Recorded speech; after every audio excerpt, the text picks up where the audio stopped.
And as the Boston Guardian newspaper described it, they said it was a speech, though delivered in hardly more than a conversational tone, created an enthusiasm in the highly intellectual audience that cannot be portrayed in words. As men and women clapped and cheered themselves hoarse, and those who had come to criticize became instant admirers and clasped hands with former foes in the glad rejoicing.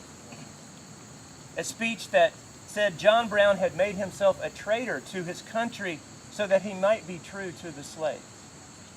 A speech that scored the copperhead acquiescence of the white North in the theft of the colored man's ballot by the white South. A speech that turned the searchlight of truth upon the bartering of the colored Americans' constitutional rights by the Republicans of the North to get the votes in Congress of the Bourbon Democrats in the South.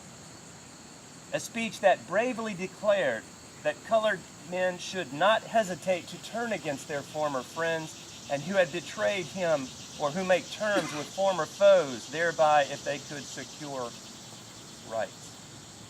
Ransom said, "The spirit of John Brown beckons us to arise and seek the recovery of our rights." The president of Storer College said there were two great speeches delivered at that school. Frederick Douglass in 1881 defending John Brown, and Reverdy C. Ransom in 1906. Now, there are a lot of differences between 1906 and 2016. Between our solemn ceremony today and the great enthusiasm that they experienced then. And we could probably come up with a long list of differences between then and now, but it may be more meaningful to think about how some things are the same. And in doing that, perhaps we can answer this question.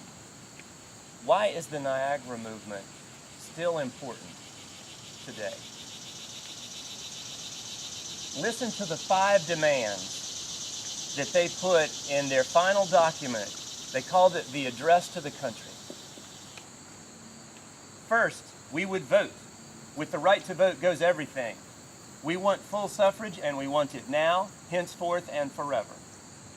Second, we want discrimination and public accommodation to cease. Separation in railway and train cars based simply on race and color is un-American, undemocratic, and silly. Third, we claim the right of free men to walk, talk, and be with them who wish to be with us. No man has the right to choose another man's friends. Fourth, we want the laws enforced against rich as well as poor, white as well as black. Fifth, we want our children educated. Either the United States will destroy ignorance, or ignorance will destroy the United States. How many of those 5 simple demands are still relevant today?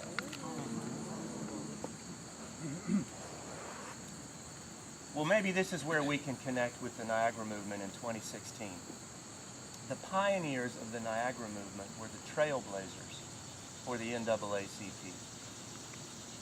And in 1909, when this building was moved again to the campus of Storer College, that's when the NAACP was born. And Du Bois joined the new organization, and he immediately encouraged the members of the Niagara movement to follow him as well. And in 1914, 5 years later, Du Bois wrote this: "I beg to say that the platform of the Niagara movement is probably more radical, at least more outspoken, than anything that the NAACP has published. At the same time, the general paths of the two organizations are practically identical."